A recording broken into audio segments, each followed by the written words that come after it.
Hello दोस्तों, स्वागत है तमारो अमारी गुजराती कुकिंग चैनल में। ताजे हूँ बनाववानी छुं कचलानो सूप। वरसादनी सीजन में ब्लेक कचला वधारे मळे छे। ताजे सूप बनावीशुं। तो अहींया चलो शरूआत करिए।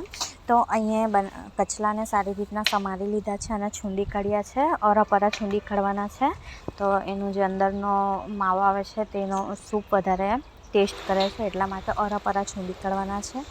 पछी अहींया कांदो अने आंबलीनुं पाणी लई लीधुं छे। तो चलो चालू करिए छे आपणे रेसिपी बनाववानी। तो अहींया तेल गरम करी लीधुं छे। तेल में तजपत्ता अने दालचीनी आवे छे एना आपणे वघार करीशुं। एमां तमे कारा मरी ए पण नाखी शको छो, पण बहु गरम पण सारुं नथी। अने अहींया कांदा नाखी दीधा छे। कांदाने आपणे एकदम गोल्डन ब्राउन सुधी चढ़ाववाना छे अने लीलो मसालो नाखी दीधो छे, आदु लसण मरचांनी पेस्ट अने सारी रीतना हळदर मीठुं बधा मसाला थोड़ा थोड़ा नाखवाना, वधारे नहीं नाखवाना।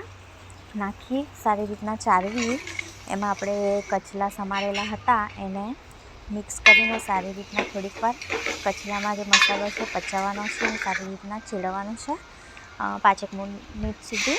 पछी एमां जे आंबली बोरेली हती एनुं पाणी थोड़ुंक एड करीने पाणी थोड़ुं वधारे नाखशुं। आपणे सूप बनाववानुं छे एटले अर्धो थी पोणो कलाक तो आपणो जशे ज उकारवामां। पछी 15 मिनिट सुधी उकारी लईशुं। उकरी गया पछी एमां धाणो छे, लीलो धाणो 15 मिनिट पछी उकारीने कट करीने धाणो नाखी दईशुं। धाणो नखाई गया पछी आपणे पाछुं एने 15 થી 20 मिनिट सुधी उकाळवानुं।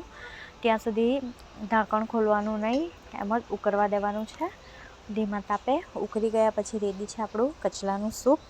तो केवुं बन्युं कमेंट करीने जरूरथी बतावजो। सारुं बन्युं होय तो लाइक शेर अने सब्सक्राइब जरूरथी करजो। पण मने आ सूप बिल्कुल पसंद नथी, पण शुं करीए हस्बेंड ने पसंद छे एटला माटे बनाव्युं छे। तो केवुं बन्युं